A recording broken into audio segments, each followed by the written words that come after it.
I'm Simon. I'm a person-centered counsellor based online or in Oxford, and this video is about the city of dreaming spires, Oxford, a small historic university city in the heart of the South East Midlands, and it's where I counsel from. Rather than this being your typical Oxford video on tourism or history, I instead aim to explore some of the presenting issues, the causes of strain and mental distress that can come up if we live here in the city.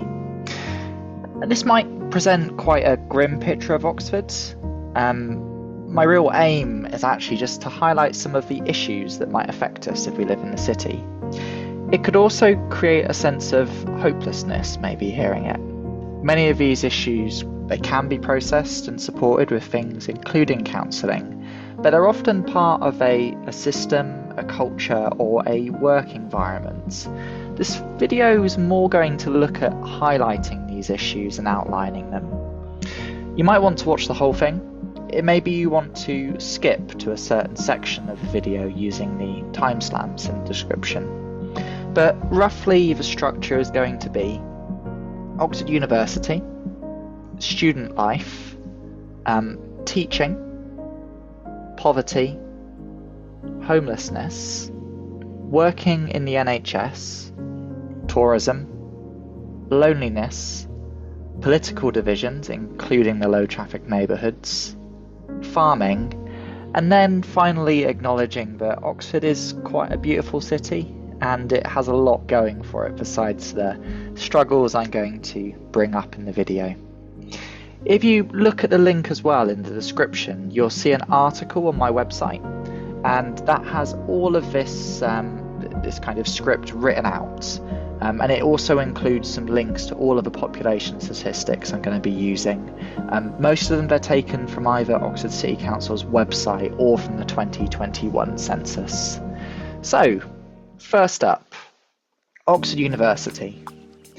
So Oxford's most famous for the University of Oxford. It's entwined with the city's history. It's almost 1,000 years old actually as an institution. The university itself comprises 38 individual colleges, and at the time of the recording it's the #1 university in the entire world according to the Times University rankings. It's hard to get in.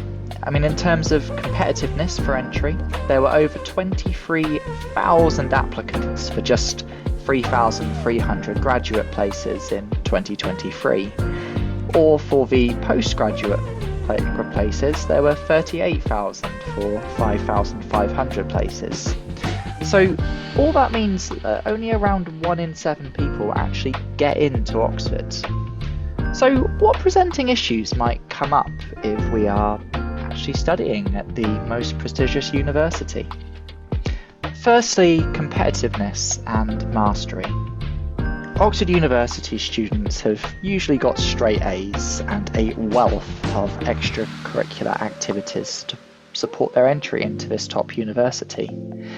You may well have heard some rumours of the challenging and sometimes zany interview questions like, how many ping pong balls do you think you could fit into this room? Oxford students were also likely the most academically gifted children in their secondary school, with parents who encourage their learning. And those students know what it's like to make sacrifices and to really work hard for their education. But now suddenly they're in a peer group of others of similar abilities and dedications. They've gone from being that big fish in a small pond to a whole sea of big fishes. And this can all be quite a shock, something almost to grieve the loss of the excellence that made them so unique in secondary school. Conversely, there may also be a sense of belonging to at last finally find your people, your big fish. Secondly, burnout. The demands of study, they are intense, and for research there isn't really a finite end to it. All of this can lead to students really pushing themselves, and this can just really inhibit the chance for self-care, laden them with a sense of guilt for not doing enough. Added to this, the other demands of university life, which are discussed in the next section, can lead us to struggle to reach a place of balance and make that burning out all the more common.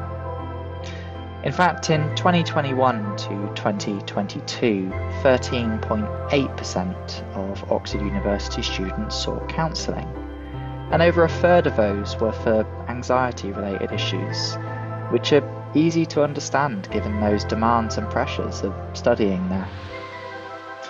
My final point about studying at Oxford is imposter syndrome. Imposter syndrome is a sense of not being good enough, as though we've sort of fluked it.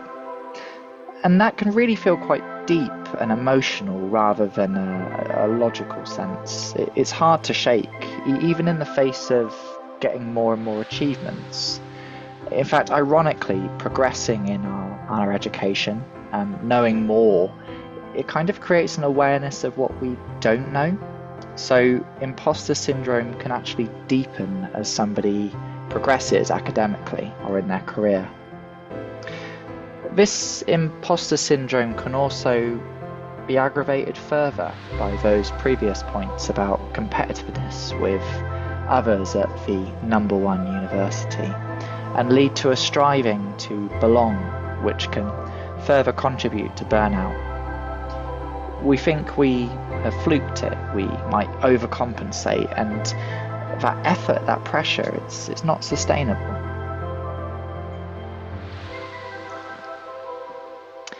So that was the first thing that might crop up if we live in the city, studying at Oxford University and the pressures that can bring. But let's talk secondly about student life, about studying more in general. So there are 21,750 full-time students at Oxford University, and that's striking because the population of the city is only 163,122. So that means that 13% of people in the city of Oxford are students at Oxford University. There's another university in Oxford, Oxford Brookes, where I myself studied, and if you include students from Brookes as well as at Oxford, this increases further to 22% of students in the city of Oxford being at university, 22% of people, excuse me. We can increase this even further still if we include colleges, apprenticeships, summer schools, and English language schools. It really gives you this impression that Oxford is a city that people visit to learn. And to again add some more statistics to that, 48% of the Oxford population have a degree. That's relative to just 34% for the rest of England. And 70% of the jobs in Oxford are within knowledge-intensive industries. So let's go over some issues that might be faced if we're studying, if we're a student in Oxford. Firstly, loneliness. Going to university is usually accompanied by a sense of uprooting. Most students will have left their home city, and in Oxford University, half the students have come from outside the UK. For many undergraduate students as well, universities in their late teens, say 18 years old, and it'll be the first time that they've left home and began to navigate the world independently from their parents. The many pressures and domestic tasks associated with this can further add to that sense of imposter syndrome or burnout. It can lead to us questioning if we're an adult as we battle not just with the deadlines and the university pressures, but also those practical things. How do we do our cooking? How do we do our laundry? Part of student life as well is going to this strange city. Perhaps it's even a strange country, not just a city, where English is your second language.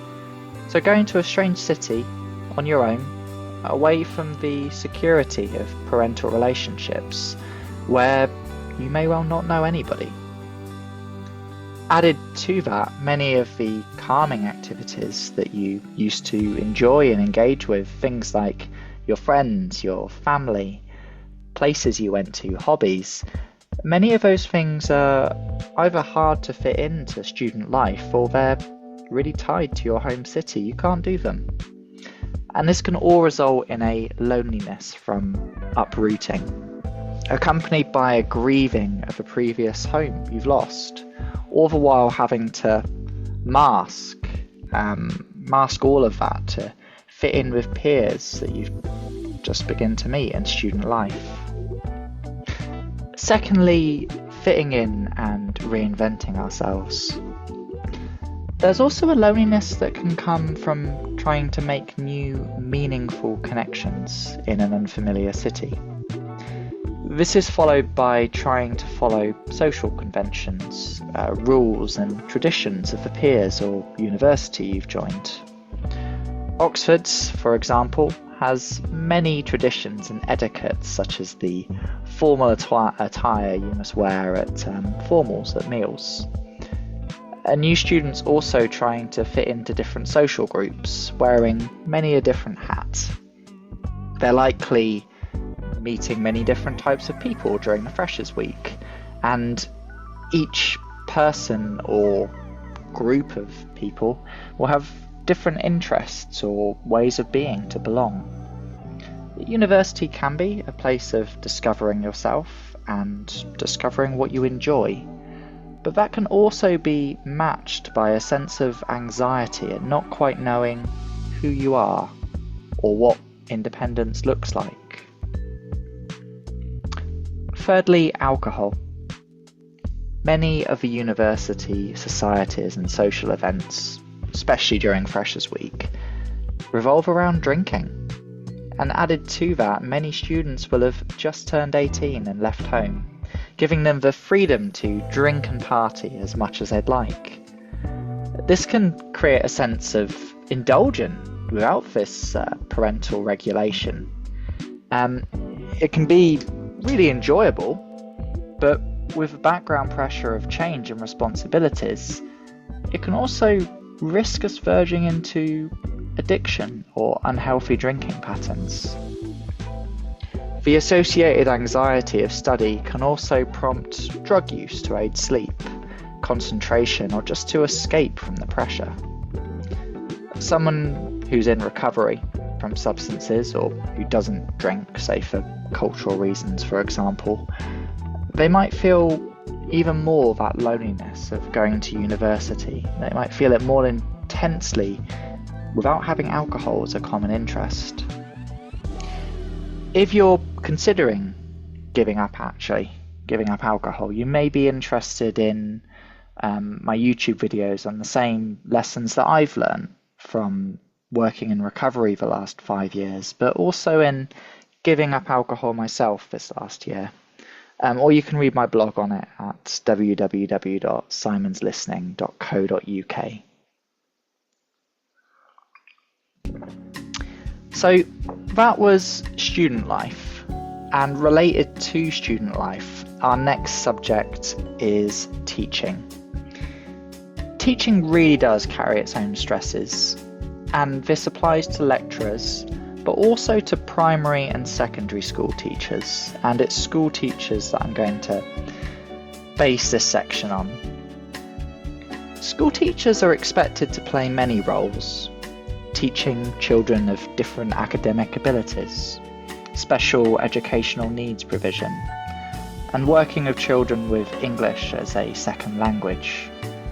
Outside of teaching, they're also expected to notice any child development issues, identify safeguarding issues or when a child needs therapeutic support and then raise that, comment on the child for reports or at parents' evenings, speak with parents about their child's academic and behavioural needs, facilitate extracurricular activities, do their own planning, and that planning is meant to be culturally aware, but it's also meant to be unbiased to any particular political party or philosophy. It's meant to be appropriate, and it's meant to carry on using the latest technologies, often of which a teacher might not be up to date with. If that's not bad enough, the teacher's then going to be spending large amounts of their evening marking. And then on top of all of that, there's the administrative or faculty tasks such as booking rooms, cleaning, buying their own stationery or any craft supplies. There are many incredibly successful teachers who do the role brilliantly and sustainably, but it can also be a bit of an impossible role to really do all of those things I've just mentioned fully in a working week. Teachers can also quite often get the blame for behavioural issues and child development. It can almost feel impossible to achieve all of the requirements, and there can be a continual sense of being assessed or monitored, quite literally with Ofsted. And this adds to that pressure and anxiety of trying to balance these different demands. A teacher will often work similar hours to a doctor to achieve all of these demands, but the pay and the balancing of social life outside are a real challenge. For all of these reasons, many teachers will burn out or experience associated mental health impacts from just the sheer demands of teaching. Our next section's a bit eclectic. I've got poverty, housing, the cost of living, and homelessness. It's all about expenses. So, Oxford is actually one of the most expensive places for housing outside of London. The only difference is that there isn't a London-based pay increase to compensate for those housing costs in Oxford. An Oxford house is actually 15 times the average salary, which compares to England's average of 8.3 times. So a house in Oxford is almost twice the price of an average England house. Rental prices likewise are also some of the highest in the southeast. And for that same reason, over 15% less people own their own homes.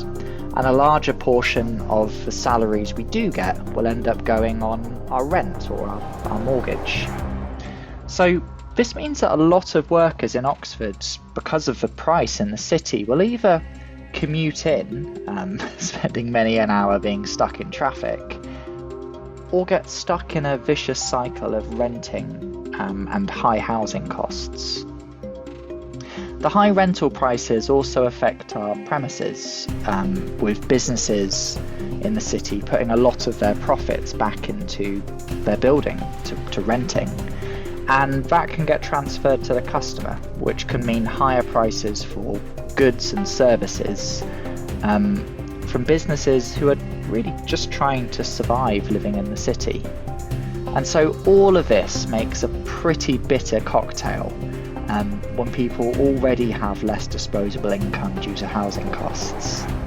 So let's think about some of the issues that can come up from all of this. Firstly, Oxford is expensive. With regards to our mental health, we can feel trapped if we're renting, never being able to buy. And this can bring with it a sense of hopelessness, or that we're simply surviving rather than working towards ownership of a property or even saving any money at the end of the month. Renting can also feel unstable. Firstly, in recognising that it's not your permanent home, and you're restricted in how homely you can make it. You can't stick a poster up on the wall or something because of the blue tack. And secondly, our landlords may ask us to leave at short notice. Moving home can actually sort of feel like it's an annual event, especially for students. But psychologically, it's quite a significant stressor. Packing up all of our belongings, moving them, adapting to a new home environment. A lot's going on when we're doing that.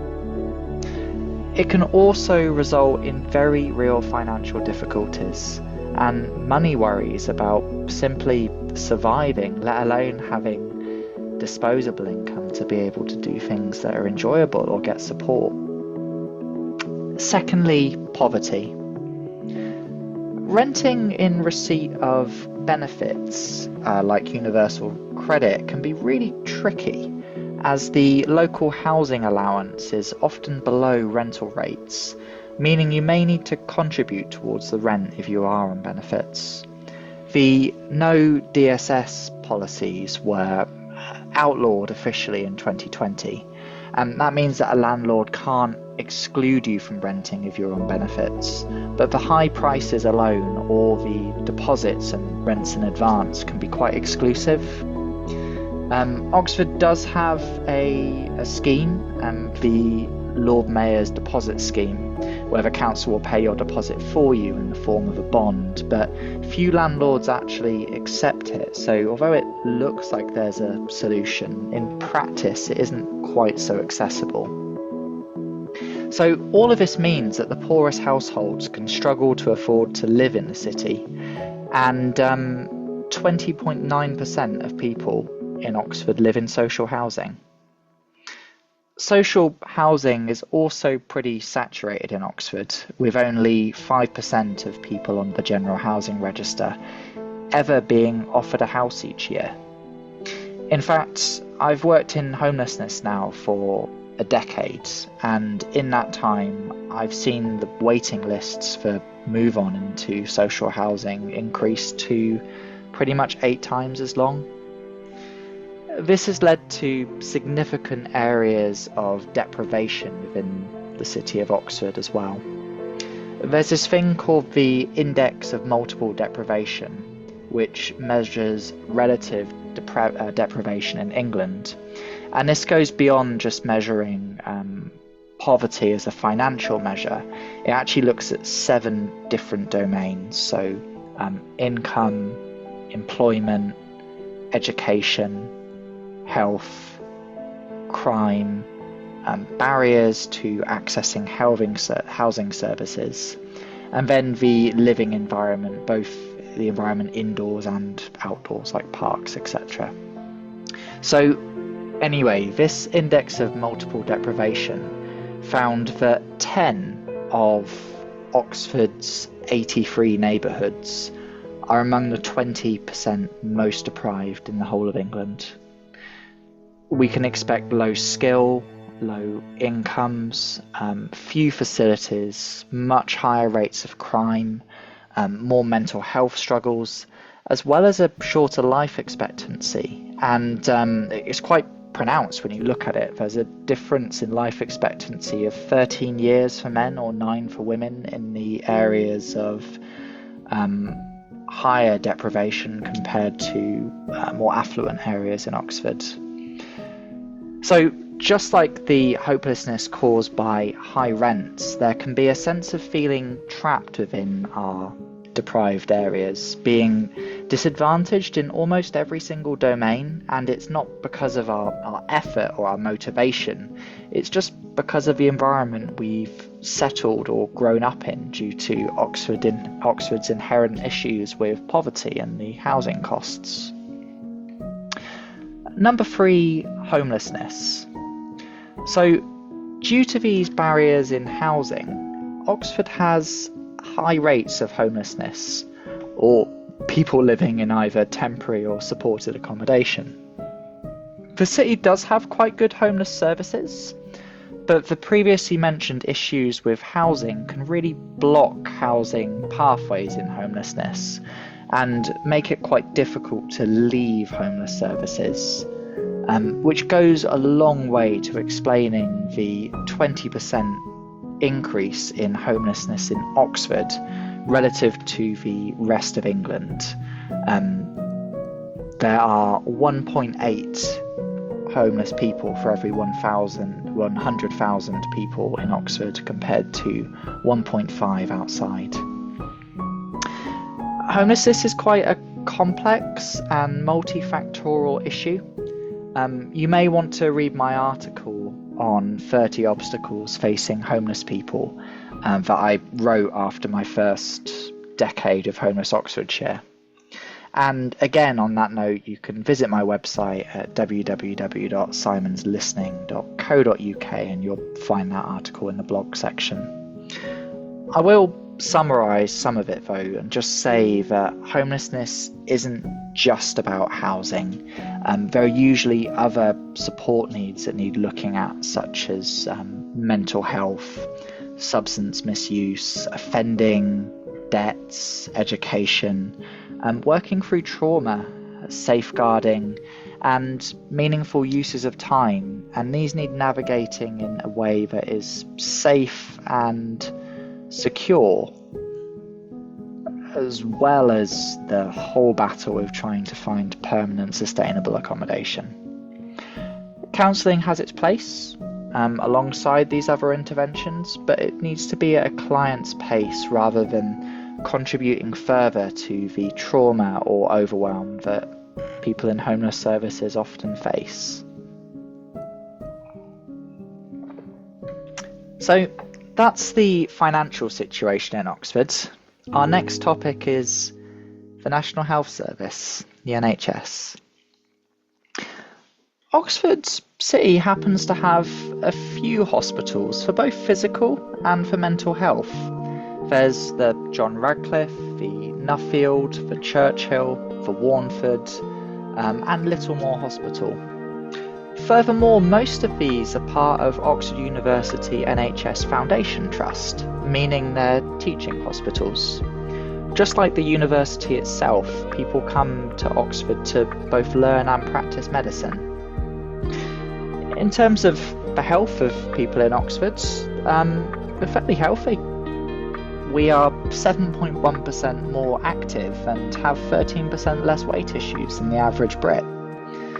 The 2019 Local Authority Health Summary shows that people in Oxford are much more likely to survive cancer, are significantly less likely to die in road traffic accidents, and hospital admissions for violent crimes are almost half of the national average. In other words, our wards offer relatively good services. That said, Oxford does have higher rates of self-harm. There are more admissions for alcohol-related or specific conditions, has high rates of STIs, and also high rates of tuberculosis. And as you might have noticed, many of these things can be related to the deprivation discussed in the last section. So, what are some of the presenting issues that we might encounter if we are working in the NHS and healthcare sectors more generally? Firstly, if we work in the NHS, stress. The hours are often far longer than a standard 37.5-hour working week, and they can include long shifts or nights that impact on the ability to sleep and carry with them a sense of perpetual tiredness. Training in medicine is also quite knowledge intensive, balancing learning, exams, observations, and keeping up to date with academic journals. This stress of continual academic development, of advancement and scrutiny, alongside regularly changing roles or wards to gain experience, add to a continual stress in the nature of the job. The role is also quite high risk. Mistakes can quite literally cost lives or result in big lawsuits or boards removing your medical license or fitness to practice. Workloads, expectations, and a lack of sufficient clinical supervision or support don't really give the space to reflect on the treatment of each individual patient. The NHS has also endured years of funding cuts or privatisation, reducing its capacity and resources to carry out the care employees are paid to provide. As well as cuts, strikes and pay issues, it also was really experiencing a staffing crisis, with many posts not actually actively being filled.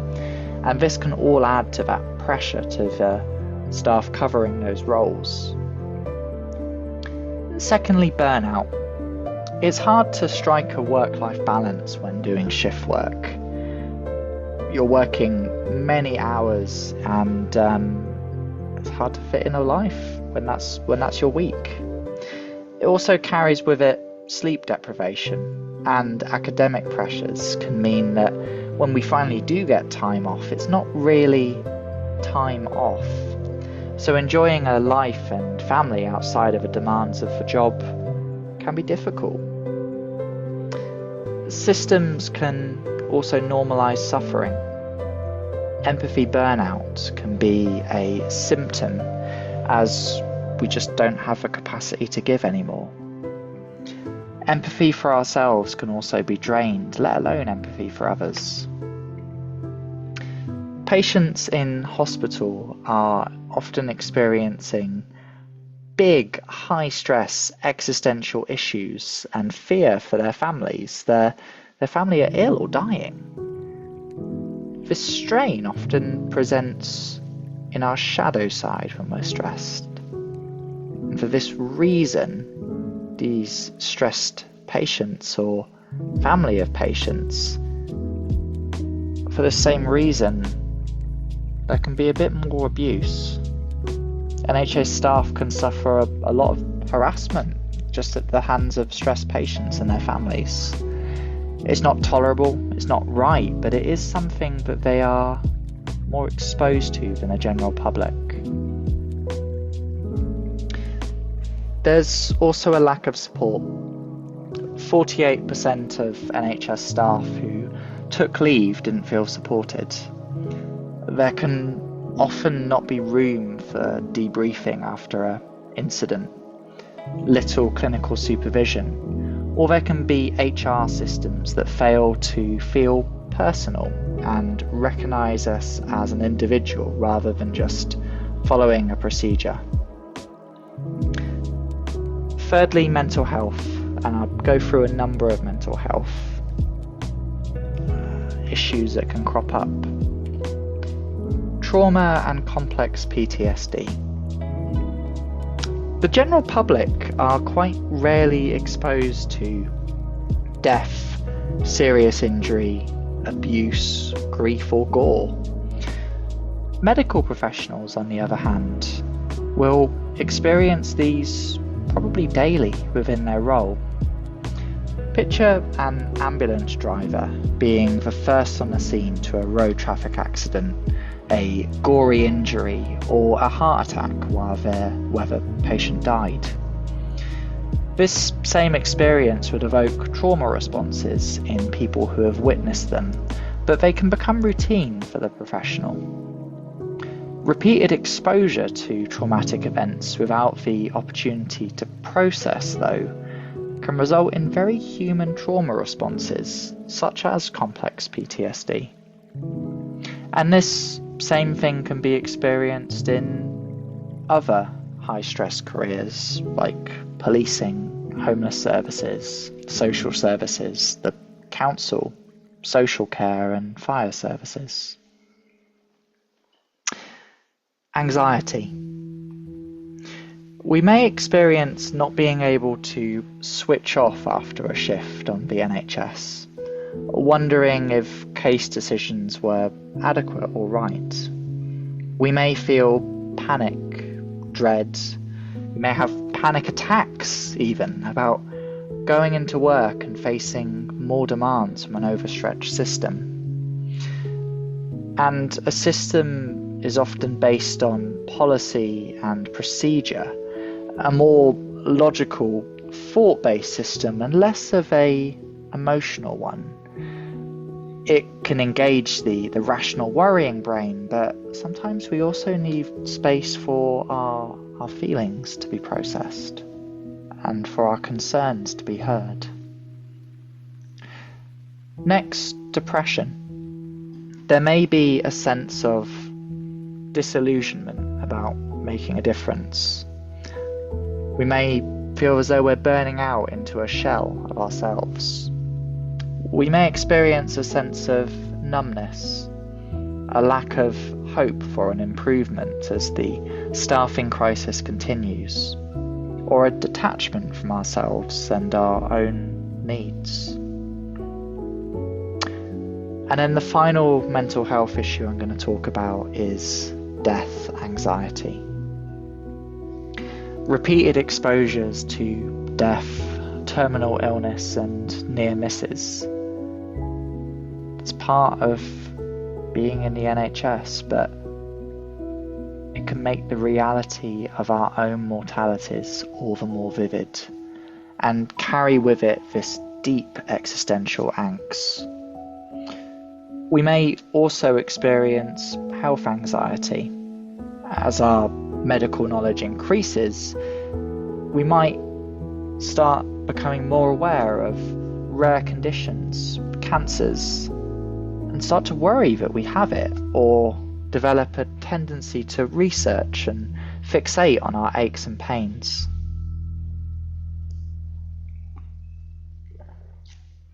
So that was the NHS. Our next section on presenting issues is on tourism, English as a second language, and cultural acceptance. Being both a historic and architectural beautiful city, Oxford attracts a lot of tourists, 7 million in fact, and it makes it the 9th most visited city in the UK.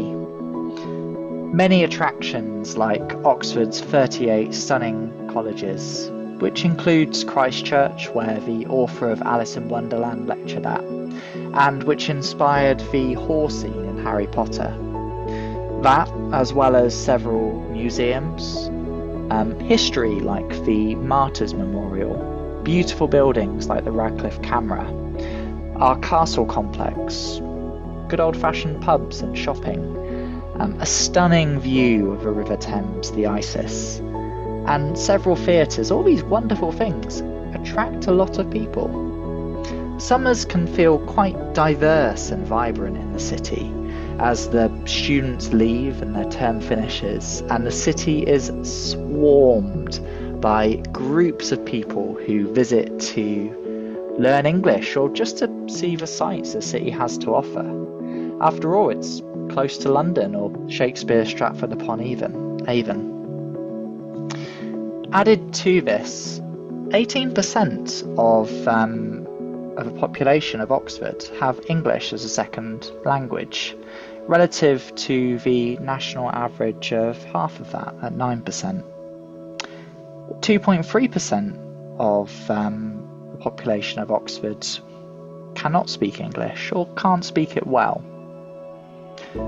Oxford also has the second highest ethnic minority population in the southeast of England, with figures saying that somewhere between 27 and 35% of residents are born outside of the UK. So, with these stats, what kind of therapeutic issues might present? Firstly, transience. For the summer schools, Oxford is a 3-month home. For the tourists, it's just a day.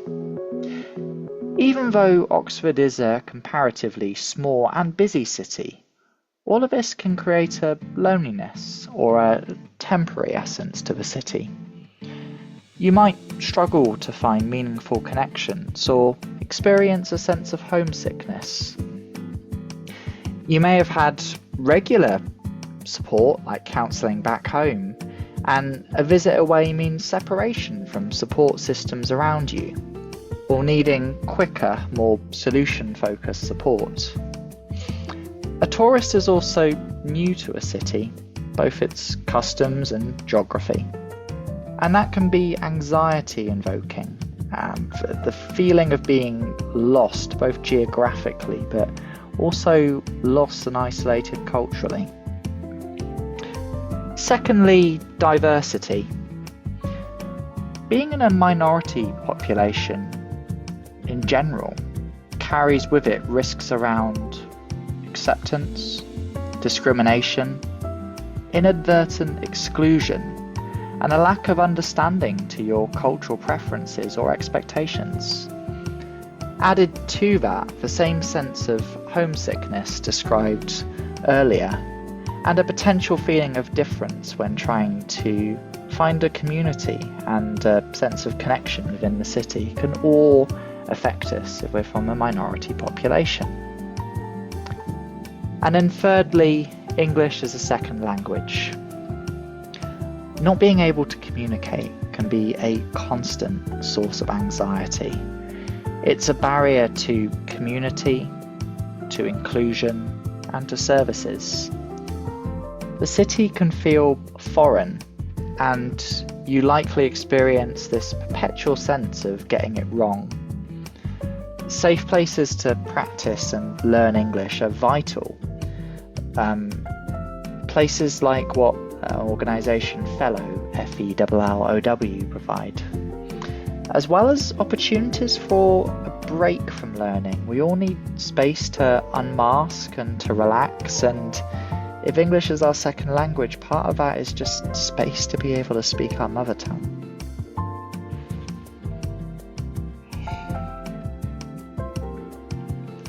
Our next section has, unsurprisingly, already come up a fair bit during this talk, and that's loneliness. I've mentioned in the previous points how leaving our home city as a student or as a tourist can be lonely, especially with cultural or language barriers. I also mentioned how certain careers like teaching, academia, and medicine can be consuming and leave little time for our lives or meaningful connection outside of it. I discussed finally how the nature of renting can mean transience, and neighbourhoods regularly moving. That results in people being less likely to know others on their street or identify as part of a local neighbourhood community.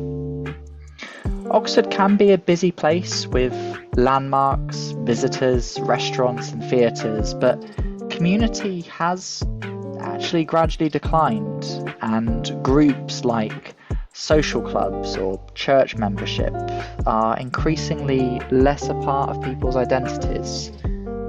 We don't have the thing that we do to get together quite so much anymore. And then alongside this, the cost of living crisis and having that less disposable income from the high rents makes paying to be part of community even harder, further adding to that sense of isolation in Oxford.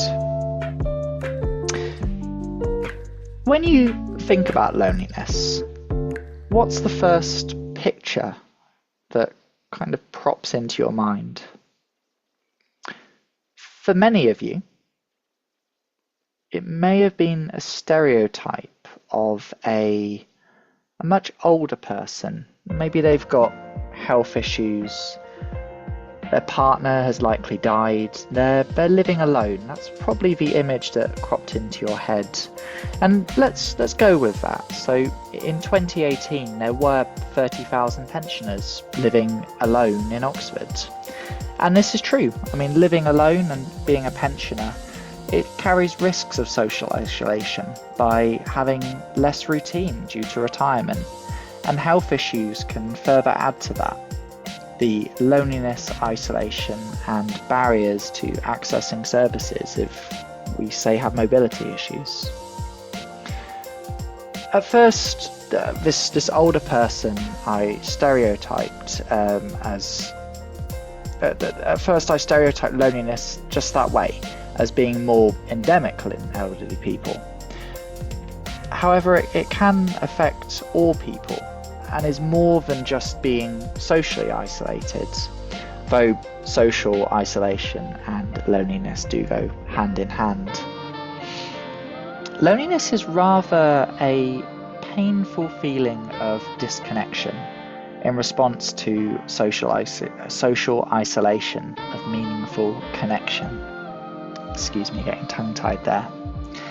And we can even experience it if we're in a bustling city like Oxford, where there are many people, but that doesn't mean we're meaningfully connected to them. So perhaps unsurprisingly, rather than the stereotype of elderly retired people, in 2021 the Office of National Statistics found that the people most at risk of loneliness were single people living alone, aged between 16 and 24. For example, students. Yeah, students, they're that age, they're leaving home to study in Oxford, or maybe let's also think of young professionals living in a bedsit after their degree when many of their friends have left the city. In 2020 to 2021, people who reported feeling lonely always/often or sometimes were ever so slightly higher in Oxford than the national average. And compared to neighbouring counties, Oxfordshire, the county as a whole, had the highest rates of loneliness. And then if we look at Oxfordshire itself, the highest rate of loneliness was within the city of Oxford at 29.43%. All of this is saying that almost a third of people in the city of Oxford feel lonely. Almost a third. Now, I would like you to bear in mind that many of the statistics I've used in this in general were taken during the pandemic, when much of education moved online and social activities ceased, but it does still paint a portrait of Oxford as, yes, a busy city, but a lonely one. Loneliness is serious as well. It's a very serious health issue. The World Health Organization, in fact, likens its severity to smoking 15 cigarettes a day.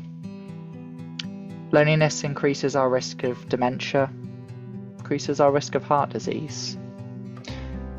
It also isn't a mental health condition, but social connection is a protective factor against deteriorating mental health and towards building resilience.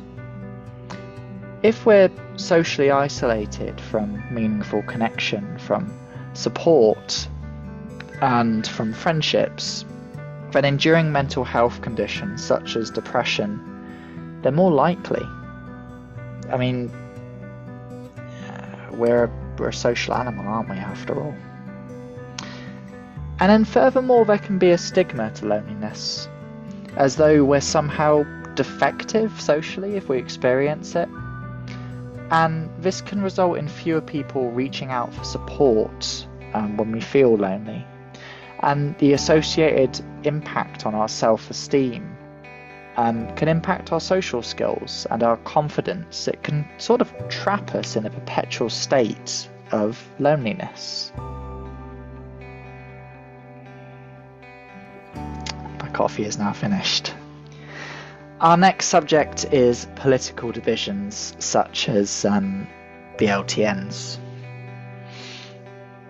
Oxford, being a historic city, has roads built originally for horse and cart, and we also have loads of listed buildings, so roads themselves can't really be redesigned.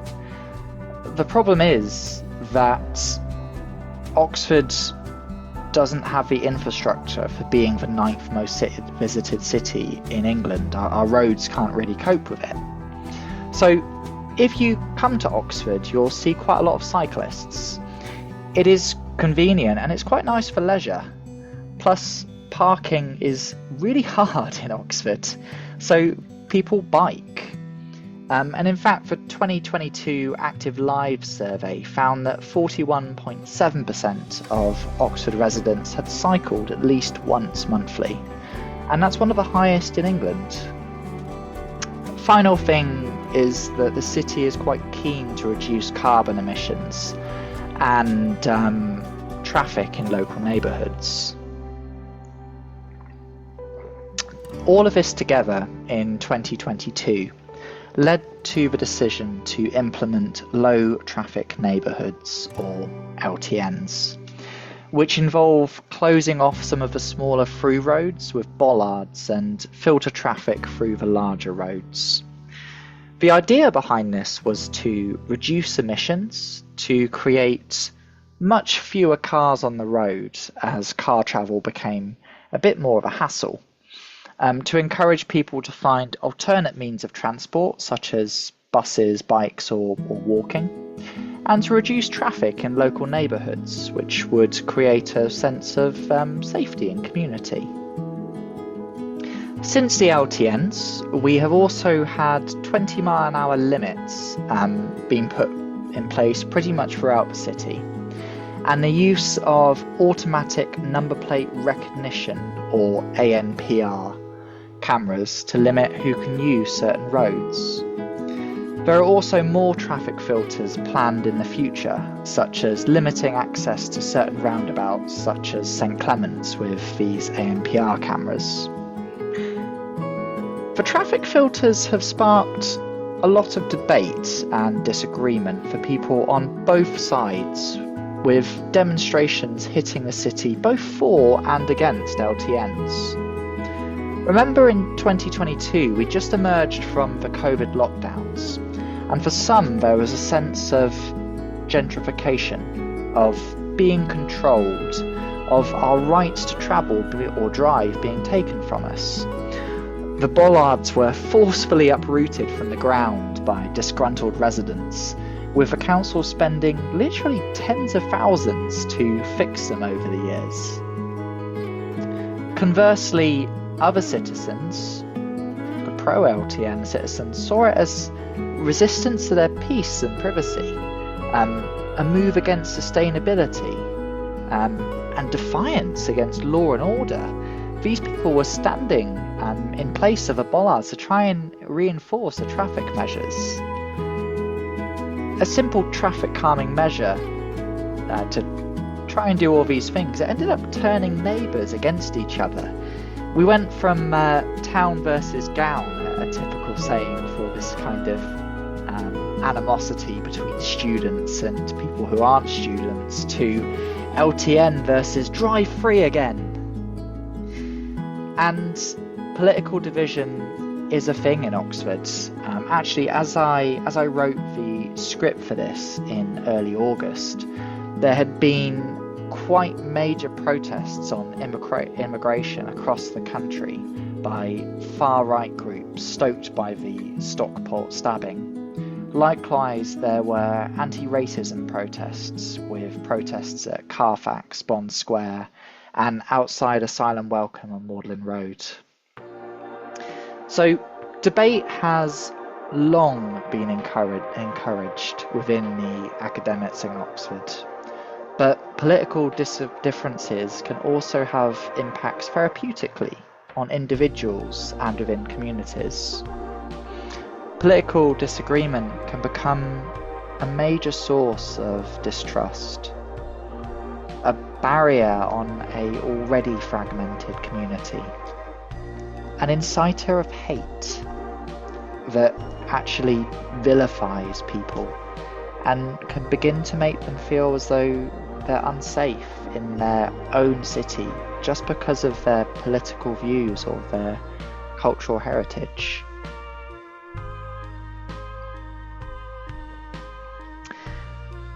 My final issue that I'm going to cover today is farming, and one that's been quite close to my heart the last year since working more with farmers.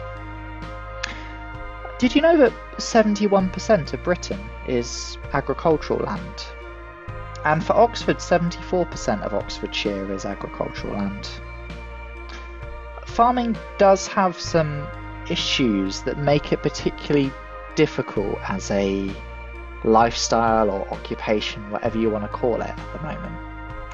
And firstly, I'm going to talk about the workload. So, farming is more of a lifestyle than just a job.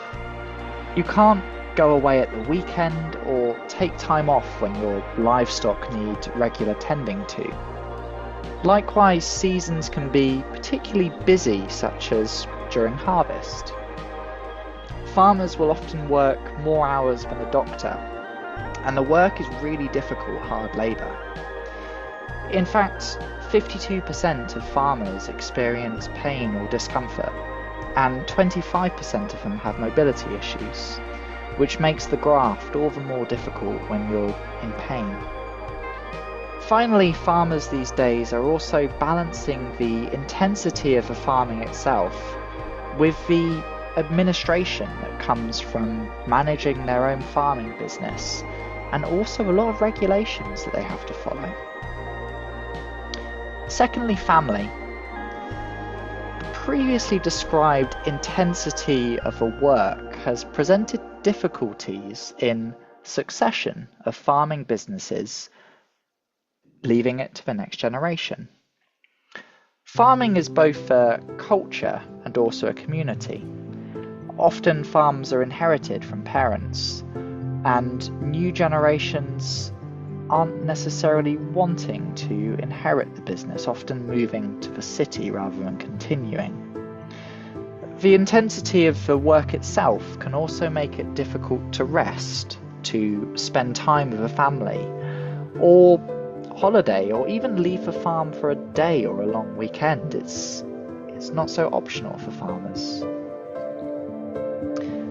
Thirdly, community and mental health.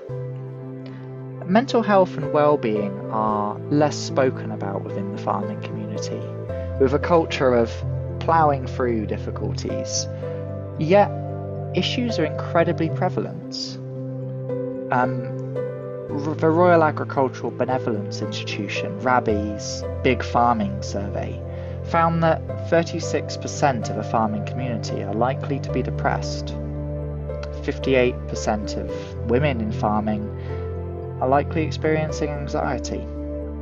And 41% of farmers didn't believe their business is viable over the next 5 years, creating a sense of hopelessness. Traditional mental health outreaches like talking therapies also need adapting, with farmers often struggling to make a fixed appointment each week, visiting you in the counselling room, or needing to cancel fairly last minute, for example, if an animal's sick. Home visits to the farm itself and flexible working are ways of being slightly more adaptable, rather than expecting agricultural workers to visit you or have a remote session when often the signal can be quite poor. I mentioned RABI earlier as well, and if you are in farming in general, RABI are just fantastic at being able to offer a kind of counselling support. My fourth point is finances and business viability for farmers. So a lot of government grants or EU grants have ceased or changed, and they often need quite a lot of regulations or admins to follow in order to get them in the first place. Large corporations, for example supermarkets, they buy goods in bulk and can ask for a lower price per unit, which can mean less profits or viability, a sense of being trapped or at the mercy of like milk prices, for example. Climate change, or particularly rough years where the rains have flooded fields or stopped grazing, have led to huge costs. The cost of living also has affected things like infrastructure, machinery, rents, and livestock to further increase the costs. And then new regulations, as they're adapted or put in, often need expensive adaptations in order to comply with them. And then finally, Brexit has had effects on labour shortages, for example with fruit pickers, or logistic issues around regulation. All of this contributes to farming meaning a lot of work for very little money. And it's why the RABI statistic of over 40% of farmers not believing their business is viable for 5 years exists.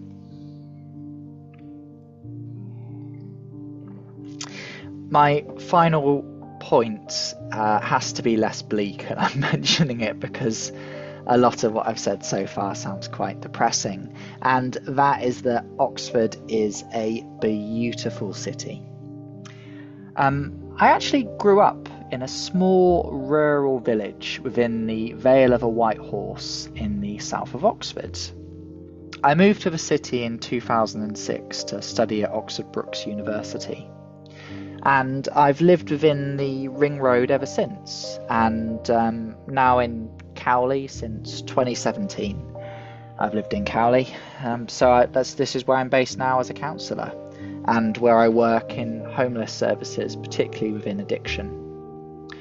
One of the things that's kept me living in this county and now in the city, as expensive as it is, and through all of the issues I've mentioned, is just how beautiful it is.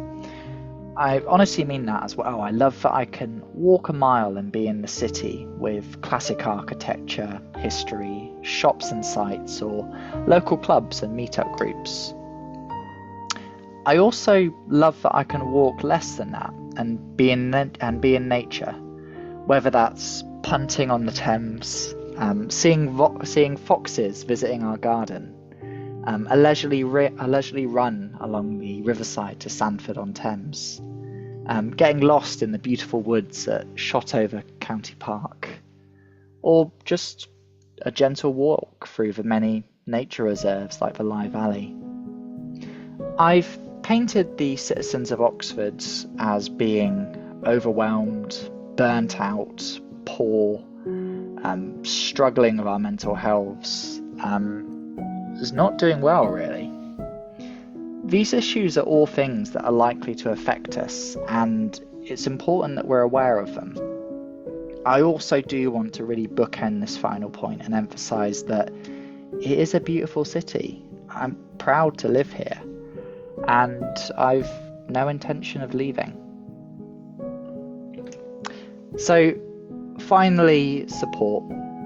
You may have listened to this video and felt like some of these things really applied to you.